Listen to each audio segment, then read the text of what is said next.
Hey, my Legion, how y'all doing today? Before I get started with this review, I wanted to give a shout out to Gerontology Future, who asked me to give him a shout out about a week ago, but sometimes I just get ahead of myself. I get so far behind on comments because I upload too much. But a shout out to Gerontology Future. I hope I pronounced your name right. Your YouTube name right. Okay. Now, I got a review of, for all you know, I did a review of the new Pee Wee Herman movie on Netflix, and I wasn't really that impressed with it. I didn't really care for it that much. I thought it was average. I thought, for a big comeback, it could have been much better, but oh well. And when I was looking for that, I saw something I never heard of before. And back before he got in trouble with the cops and it ruined his career, when he was still going really good, and he had the kids show that was really his main thing, and including the two movies, he did a Christmas special. And it was Pee Wee's Playhouse Christmas special. It must have been a primetime thing. And I never heard of it because it came out in 1988, and I was in the Army back then. Because I was in the Army from November 20-something, 1987 till November 22nd or 21st. November 21st, 1991. And it was weird because I actually left the Army 2 days earlier than I was supposed to, because the day that I was supposed to leave fell on a Sunday, so I had to go that Friday.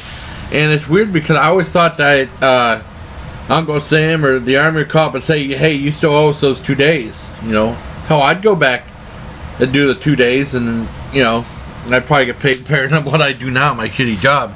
Well, anyways, I'm here to review Pee Wee's Playhouse's Christmas special. And like I said, I'd never seen it before, I never heard of it. And it's basically some of his Playhouse, but a little different, with a lot of guest stars, including someone you wouldn't expect to see, including Grace Jones. So it must have been a primetime, because she was wearing an outfit that showed what's like preformed boobs on it.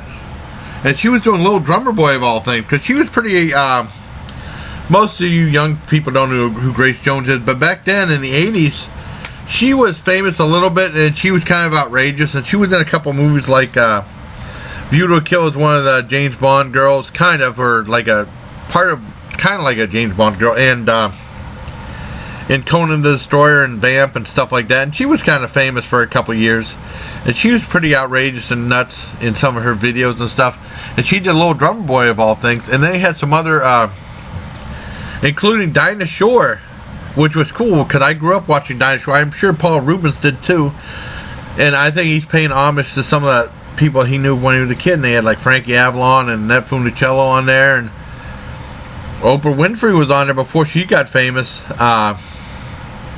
when she just had her like syndicated show before she really got really big, big and famous. And one cringe-worthy thing, well, the Cher was in it, and she was okay. Katie Lang was on it, and boy, I guess the new thing for, like, if things is, like, a little weird, it's cringe-worthy. I guess that's the new thing they say on the internet. That was awful. I'm not a Katie Lang fan. I'm not a fan of her music anyway, the Katie Lang. Not at all.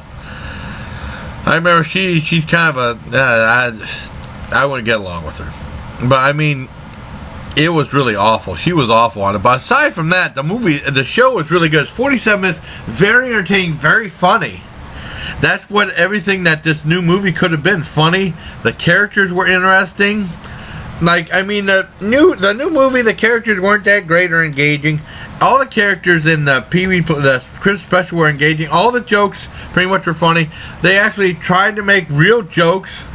Pee Wee Herman was really funny in this, and he really wasn't that funny in the new movie. There's a big disconnect. Watch the movie and watch the Christmas special and see which one's better. Even though Christmas special is Christmas themed stuff, and there's music and stuff, the Charles in there, but the Christmas special, 47 minutes, is much better than the new movie. The new movie's okay, but the Christmas special is a 10 out of 10 for me. I really enjoyed it. I guess maybe it just aired one time. Because he didn't get in trouble till summer of 91, so it could have aired like 2 or 3 more times, but I never heard of it. I never heard of it before. I'm glad I got to see it on Netflix. I was just by pure luck, I got to find it. I was looking for the new movie, and it was there. I said, heck, I'll try that, check that out, too. And once again, shout out to Gerontology Future. And until next time, bye, please. Take care of my legion. Just back here. Okay. I got some gas.